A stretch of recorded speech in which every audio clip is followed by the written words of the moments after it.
Eu sempre fui uma pessoa cética. Nunca acreditei em fantasmas, espíritos ou qualquer tipo de mistério sobrenatural. Mas, depois do que aconteceu comigo, meu mundo virou de cabeça para baixo, e a lógica que sempre segui se desfez completamente. Agora, tudo o que posso fazer é tentar entender o que aconteceu, ao mesmo tempo, temer a resposta que posso descobrir. Era uma sexta-feira quando decidi fazer uma viagem para uma cidadezinha no interior. O trabalho me trouxe até lá, e o retorno seria tranquilo, uma estrada vazia e calma para desacelerar a mente. O GPS me sugeriu um desvio para uma estrada secundária, e eu, sem hesitar, aceitei a sugestão. A estrada parecia um caminho perfeito para escapar da confusão do tráfego nas rodovias principais. O dia estava se despedindo, e o sol, agora um ponto vermelho no horizonte, dava lugar a uma noite serena. No começo, a estrada era simples, tranquila e deserta. O barulho do motor do carro era a única coisa que quebrava o silêncio. As árvores ao lado da estrada, com suas folhas balançando lentamente, pareciam quase hipnotizantes, e o céu estava clareando aos poucos com a luz da lua cheia. Mas logo, o cenário começou a mudar. A estrada tornou-se mais estreita, com árvores altas e densas, e a sensação de que eu estava indo para um lugar isolado começou a se intensificar. Depois de algum tempo, percebi que o GPS havia perdido o sinal. O celular não recebia nenhuma rede, e eu estava totalmente sozinho naquela estrada. Foi então que, ao virar uma curva, vi uma construção antiga no final da estrada, quase encoberta pela vegetação. Não era uma casa comum, nem uma fazenda. Era um grande edifício, com a aparência de uma igreja ou um santuário, mas sua estrutura estava desgastada pelo tempo. Eu parei o carro, intrigado. Estava a alguns quilômetros de qualquer vila ou povoado, e aquele lugar parecia abandonado. Com uma mistura de curiosidade e receio, decidi sair do carro e explorar. A entrada estava aberta, e a sensação de estar sendo observado ficou ainda mais intensa quando atravessei a porta. O interior era enorme, mais do que eu imaginava. O altar estava coberto por uma tapeçaria escura e empoeirada. O ar era denso, abafado, e a sensação de que algo estava errado era quase palpável. Não havia ninguém por ali, mas eu podia ouvir uma melodia suave, um cântico que parecia flutuar no ar, vindo de algum lugar distante dentro do santuário. As paredes eram adornadas com imagens antigas, mas desgastadas pelo tempo. Havia velas queimando, sua luz tremeluzente criando sombras dançantes nas paredes. O cheiro de cera derretida e mofo preenchia o ambiente. Mas o que mais me impressionou foi o silêncio absoluto, exceto pelo canto suave. Era como se o lugar estivesse esperando por mim, me chamando de alguma maneira. Caminhei mais fundo no santuário, e o ambiente se tornava cada vez mais estranho. À medida que me aproximava do altar, percebi que o chão estava coberto por uma substância viscosa, escura, que parecia se mover lentamente. Uma sensação de repulsa me tomou, mas algo dentro de mim me empurrou a continuar. Eu não sabia o que era, mas não conseguia parar. Eu estava preso, hipnotizado pela atmosfera daquele lugar. Foi então que eu vi uma porta no fundo da igreja, quase escondida por uma cortina rasgada. A porta parecia velha, mas estava intacta, sem sinais de deterioração. Algo me dizia para não abrir aquela porta, mas, como se fosse uma força maior, meus pés começaram a me levar até ela. Ao tocá-la, senti um arrepio percorrendo minha espinha. A maçaneta estava fria, como gelo. Hesitei por um momento, mas a curiosidade me venceu. A porta se abriu com um rangido baixo, e eu dei um passo adiante. O ambiente lá dentro era tão escuro que eu mal podia ver as minhas mãos na frente do rosto. Mas, à medida que meus olhos se acostumavam à escuridão, percebi uma figura no centro da sala. Era uma pessoa, mas seu rosto estava completamente oculto por uma capa preta, com o capô cobrindo a cabeça. Não conseguia distinguir nada sobre sua aparência, exceto pelos olhos. Eles estavam brilhando de forma intensa, como se fossem feitos de fogo. Eles estavam me observando, sem piscar, sem nenhum movimento. Eu fiquei paralisado, incapaz de desviar o olhar.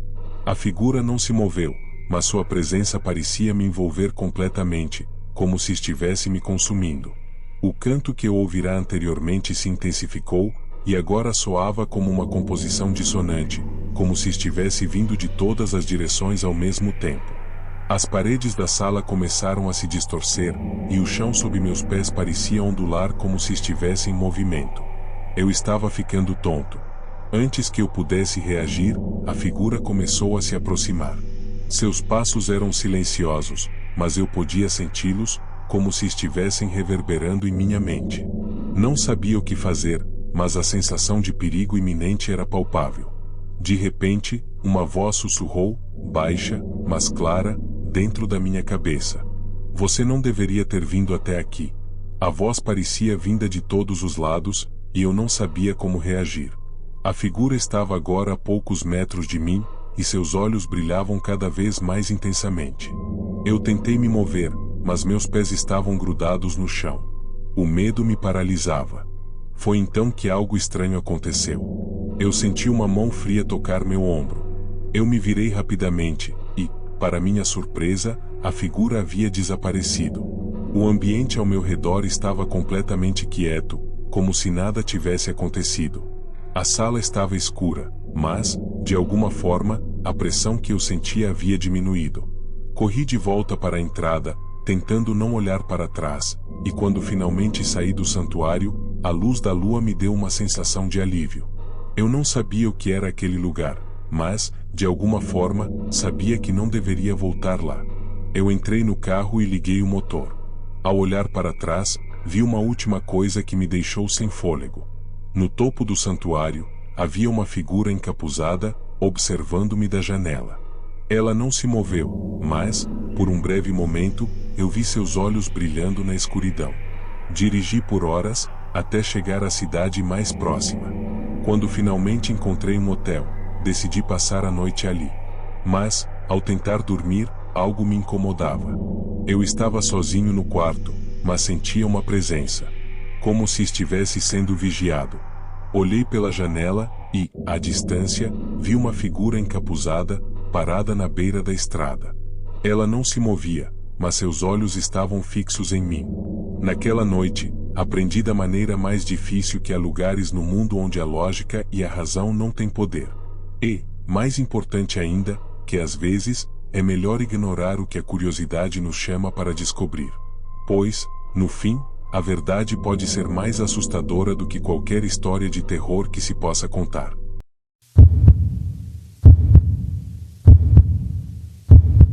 Meu nome é Rafael, e nunca fui do tipo que acredita no sobrenatural. Para mim, as coisas sempre têm uma explicação lógica, por mais estranhas que pareçam. Mas a noite em que me perdi em uma área rural me mostrou que nem tudo pode ser explicado. Tudo começou quando decidi visitar minha mãe, que mora em um sítio afastado. Saí tarde demais, para evitar o trânsito, optei por seguir uma rota alternativa sugerida pelo GPS. Era um caminho que eu nunca havia feito antes, mas parecia tranquilo. No início, tudo correu bem. As estradas estavam desertas, e a noite estava clara, com a lua iluminando os campos ao redor. Depois de cerca de 1 hora, percebi que algo estava errado. A estrada, que antes parecia bem mantida, começou a ficar mais estreita e cheia de buracos. O asfalto deu lugar à terra batida, e as árvores ao redor pareciam cada vez mais altas e sombrias. O GPS começou a falhar, e as poucas placas que encontrei estavam cobertas de ferrugem, ilegíveis.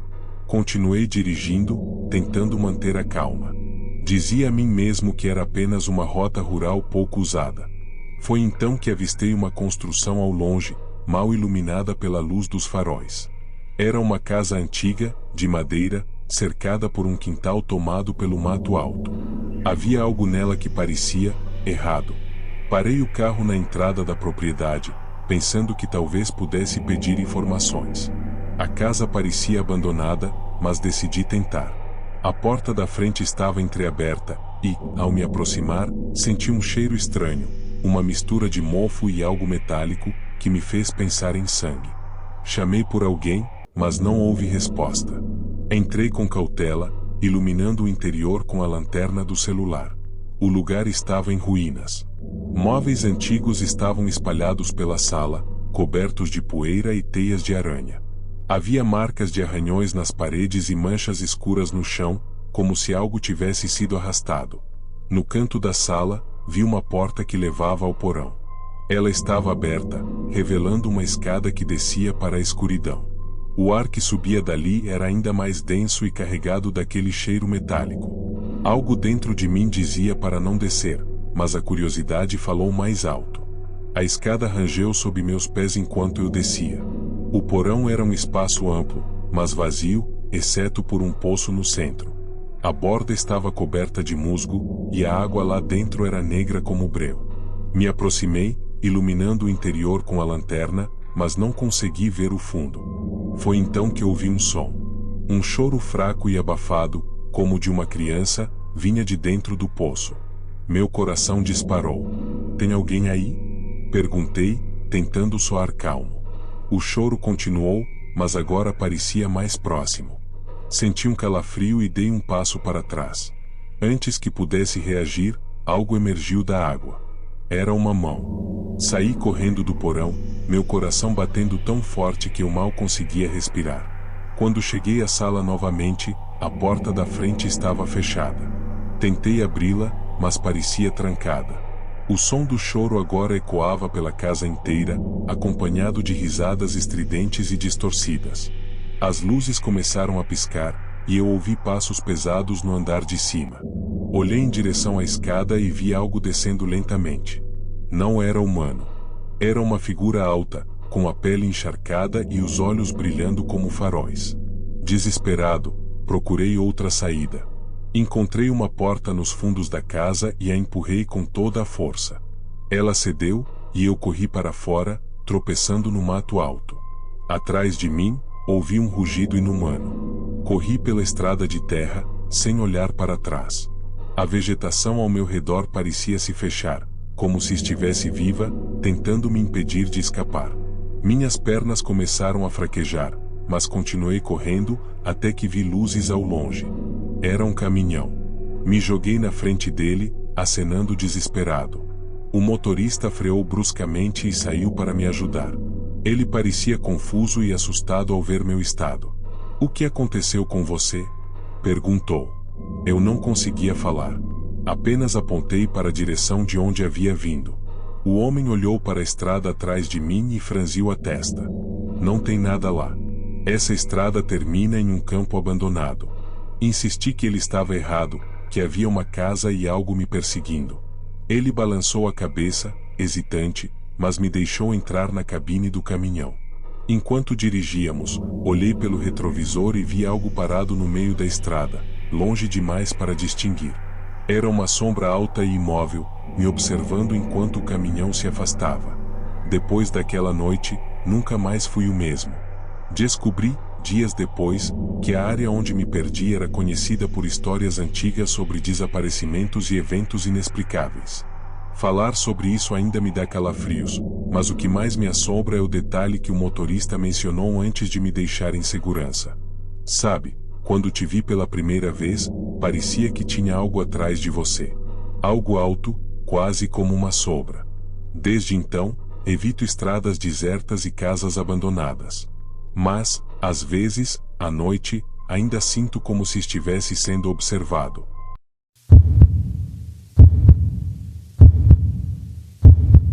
Meu nome é Elias, sou jornalista investigativo. Nos últimos anos, meu trabalho tem sido desvendar mistérios e contar histórias esquecidas. Sempre fui cético sobre o sobrenatural, acreditando que tudo pode ser explicado com lógica. No entanto, o que vivi naquela noite me fez questionar tudo. Tudo começou com um e-mail anônimo que chegou à minha caixa de entrada. O remetente não se identificava, mas a mensagem era intrigante. "Há uma casa na colina, uma história esquecida que precisa ser contada. Ninguém ousa falar sobre ela, mas você encontrará respostas lá. Uma dica: leia o diário." Anexado ao e-mail havia algumas fotos antigas de uma casa em ruínas, janelas quebradas, paredes descascadas e um quintal tomado por mato. As imagens mostravam detalhes estranhos, manchas escuras no chão e símbolos rabiscados nas paredes. Era o tipo de material que poderia render uma ótima matéria. Eu decidi investigar. Cheguei à cidadezinha no fim da tarde. Era um lugar pequeno, cercado por campos e florestas. Ao perguntar sobre a casa, percebi rapidamente que os moradores evitavam falar sobre ela. Eles desviavam o olhar, fingiam não ouvir ou apenas balançavam a cabeça. Um homem mais velho, sentado na varanda de uma mercearia, foi o único que respondeu. Aquela casa é um túmulo para quem entra. Muitos tentaram descobrir seus segredos, mas nenhum saiu ileso. Sorri, tentando aliviar o clima. Histórias como essa sempre têm um fundo de exagero, não é? O velho me lançou um olhar sério. Não estou exagerando. Seus olhos pareciam perdidos em lembranças. Ele me contou que, há décadas, uma família inteira desapareceu na casa. Antes disso, moradores da cidade haviam relatado eventos estranhos, vozes vindas de dentro da casa, mesmo quando estava vazia, e sombras que pareciam se mover sozinhas. Mesmo com esse aviso, segui meu plano. Cheguei à propriedade pouco antes do anoitecer. A casa ficava no alto de uma colina, cercada por árvores altas que lançavam sombras inquietantes.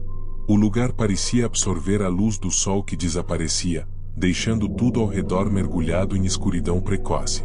A fachada estava em ruínas, com tábuas apodrecidas e janelas quebradas. A porta rangeu ao ser aberta, revelando um interior empoeirado e sombrio. Um cheiro forte de mofo, madeira velha e algo metálico, talvez ferrugem ou sangue seco, tomou conta do ambiente. Com minha câmera em mãos, comecei a explorar. A sala principal estava parcialmente mobiliada, com poltronas antigas cobertas por lençóis e uma lareira cheia de fuligem. Sobre uma mesa no canto, encontrei um diário encadernado em couro. Folhei o diário, curioso. As primeiras páginas descreviam o dia a dia de uma família, jantares, festas e momentos felizes. Mas, à medida que avançava, o tom mudava. O autor falava sobre ouvir vozes sussurrando seu nome à noite, passos no andar de cima e sombras que apareciam sem motivo aparente.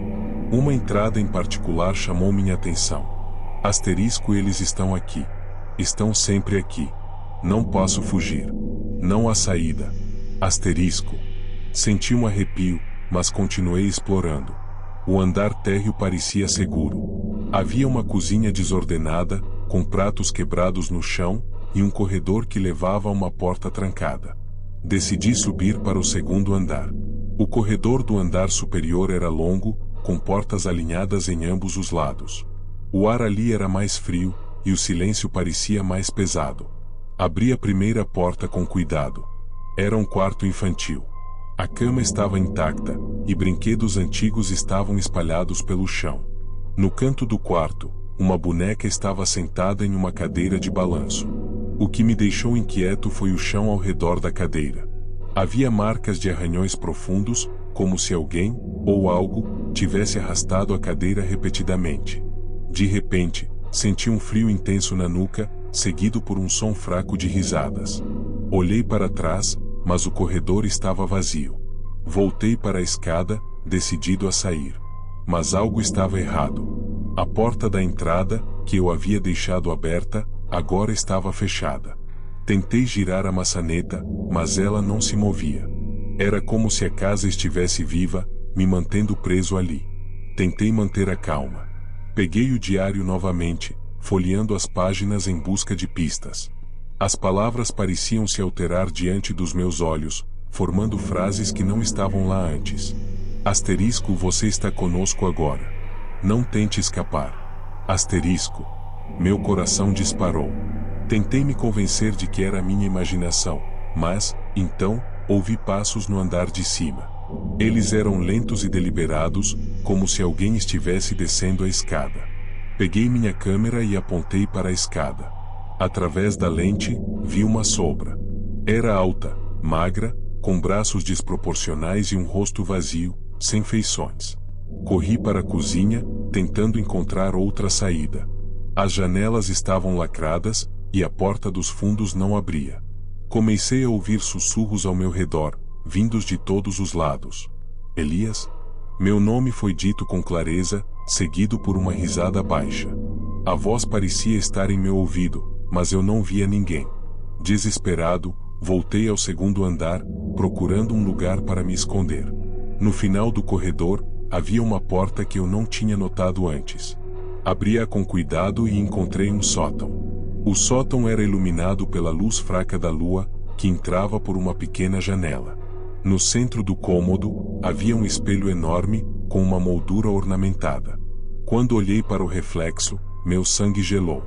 A sombra estava lá, atrás de mim. Ela parecia crescer, os braços alongando-se em minha direção. Virei-me, mas o sótão estava vazio. Foi então que senti uma dor insuportável no peito. Era como se algo estivesse sendo arrancado de dentro de mim. Meu corpo ficou pesado, e minha visão começou a escurecer. Antes de perder a consciência, ouvi novamente a risada, agora ensurdecedora. Quando acordei, estava deitado na entrada da casa, com o diário ao meu lado. O sol começava a nascer, e a porta estava aberta. Corri sem olhar para trás. Nunca publiquei a história.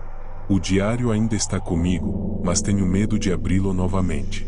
Às vezes, à noite, vejo a sombra no canto do meu quarto. Ela não faz nada. Apenas me observa. E sei que, mais cedo ou mais tarde, ela virá me buscar.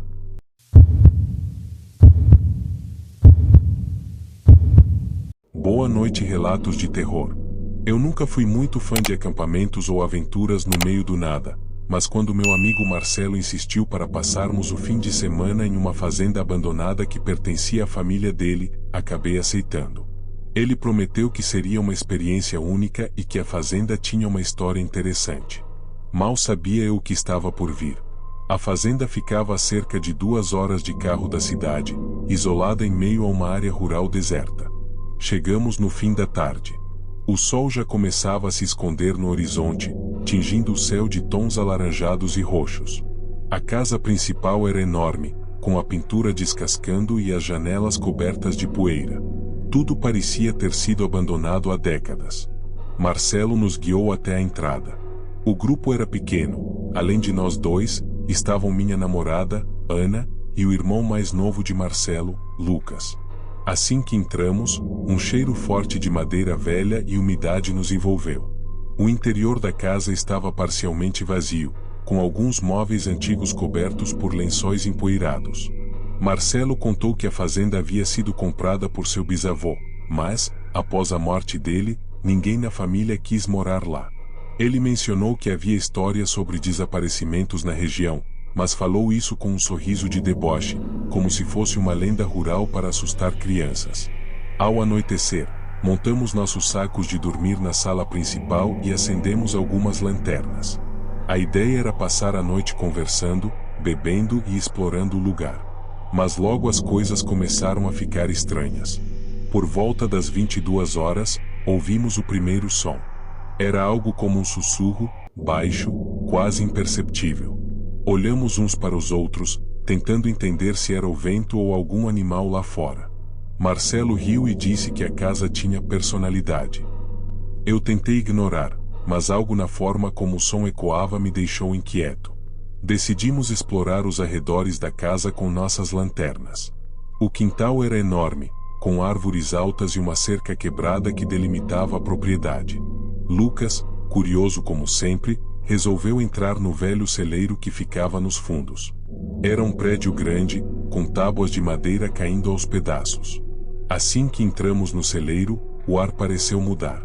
Era mais frio ali, e o cheiro de podridão era quase insuportável.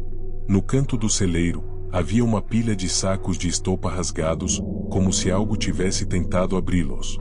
Marcelo disse que provavelmente eram ratos.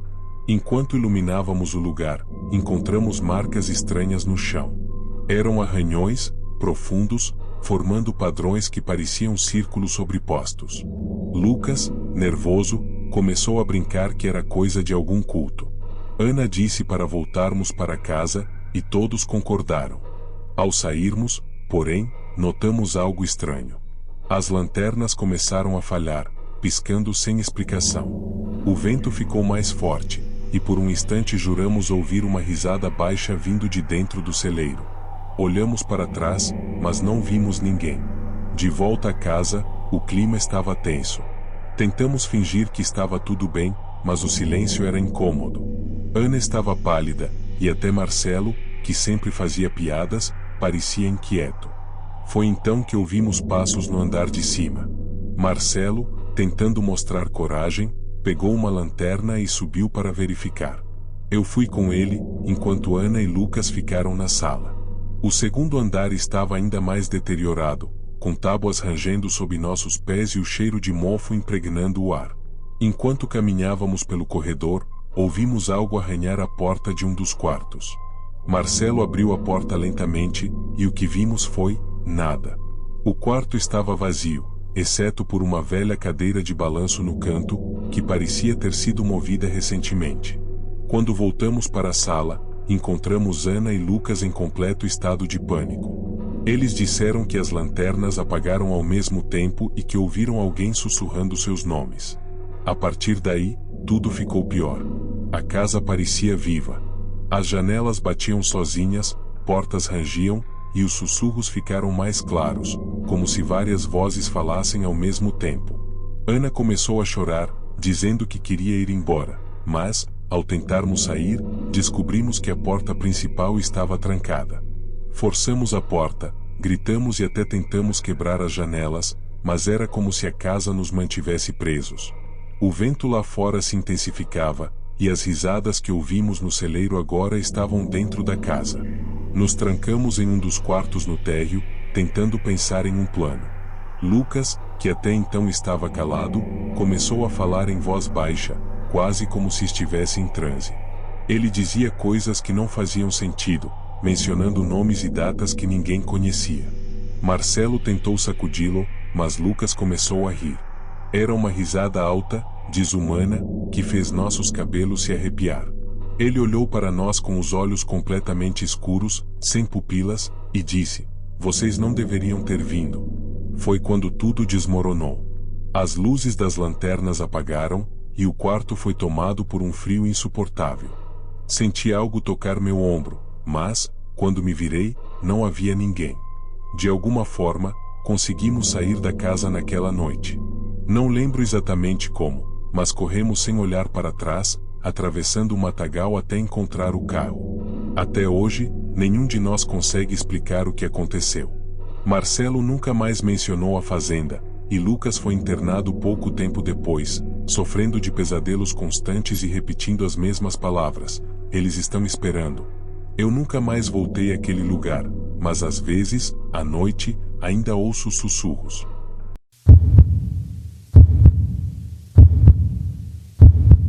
Boa noite a todos. Vou contar o meu relato, mas por segurança não vou dizer o meu nome. Trabalhar como vigia noturno em um armazém nunca foi algo que imaginei para mim, mas era o trabalho que pagava as contas. Isolado nos arredores da cidade, o armazém ficava em um terreno enorme, cercado por mato e outros galpões abandonados. O silêncio ali era quase absoluto, interrompido apenas pelo som do vento cortando as frestas das janelas ou o ocasional barulho de animais. Cheguei ao turno às 22 horas, como sempre. O estacionamento estava vazio, exceto pelo meu carro. O vento estava mais forte naquela noite, uivando entre as paredes de metal do galpão. Assim que entrei no armazém, senti um frio estranho que não vinha só da temperatura. Era como se o lugar tivesse ficado mais pesado, mais opressivo. A rotina era simples: fazer uma ronda inicial para verificar se todas as portas e janelas estavam fechadas, depois passar o resto da noite monitorando as câmeras e anotando qualquer atividade. Geralmente, era tranquilo. Eu lia ou assistia a algo no celular para passar o tempo. Mas naquela noite, algo parecia errado desde o início. Comecei a ronda pelo corredor 1, iluminando o caminho com minha lanterna. As prateleiras eram altas, cheias de caixas de ferramentas, peças de máquinas e equipamentos diversos. O som de meus passos ecoava pelo espaço vazio, e a sensação de estar sendo observado começou a se insinuar. Verifiquei os cadeados das portas de acesso e conferi os sensores de movimento. Tudo parecia em ordem. Quando cheguei ao corredor 3, o som começou. Era um arranhão leve, quase como unhas raspando contra metal. Parei por um momento, tentando identificar de onde vinha. Era difícil dizer, mas parecia que estava vindo do final do corredor, onde a luz das lâmpadas fluorescentes era mais fraca. Caminhei em direção ao som, segurando a lanterna com mais força. Quando cheguei ao fim do corredor, o som parou. Olhei em volta, iluminando cada canto, mas não vi nada fora do lugar. Talvez fosse um rato ou o vento, pensei, tentando me convencer. Voltei para a sala de monitoramento e me sentei. As câmeras mostravam os corredores desolados, com as prateleiras projetando sombras estranhas nas paredes. Peguei meu café e tentei relaxar, mas, então, ouvi outro som. Desta vez, era um estrondo, como se algo pesado tivesse caído. Peguei a lanterna novamente e fui investigar. No corredor 2, encontrei uma caixa no chão, com ferramentas espalhadas ao redor. Mas havia algo estranho ali. O ar estava mais frio, e um cheiro metálico, quase como sangue, pairava no ambiente. Aproximei-me da caixa, mas não havia sinais de algo que pudesse ter causado a queda. Olhei para cima, para as prateleiras, tentando entender como aquilo tinha acontecido. Quando voltei à sala de monitoramento, algo me chamou a atenção nas gravações. No corredor 3, a câmera havia captado um movimento. Revi o vídeo várias vezes, tentando entender o que era. No canto da tela, uma sombra se movia rapidamente, desaparecendo antes que eu pudesse distinguir o que era. Enquanto eu processava o que tinha visto, outro som ecoou pelo armazém. Dessa vez, era um passo. Lento, arrastado, vindo de algum lugar próximo. Meu coração começou a bater mais rápido.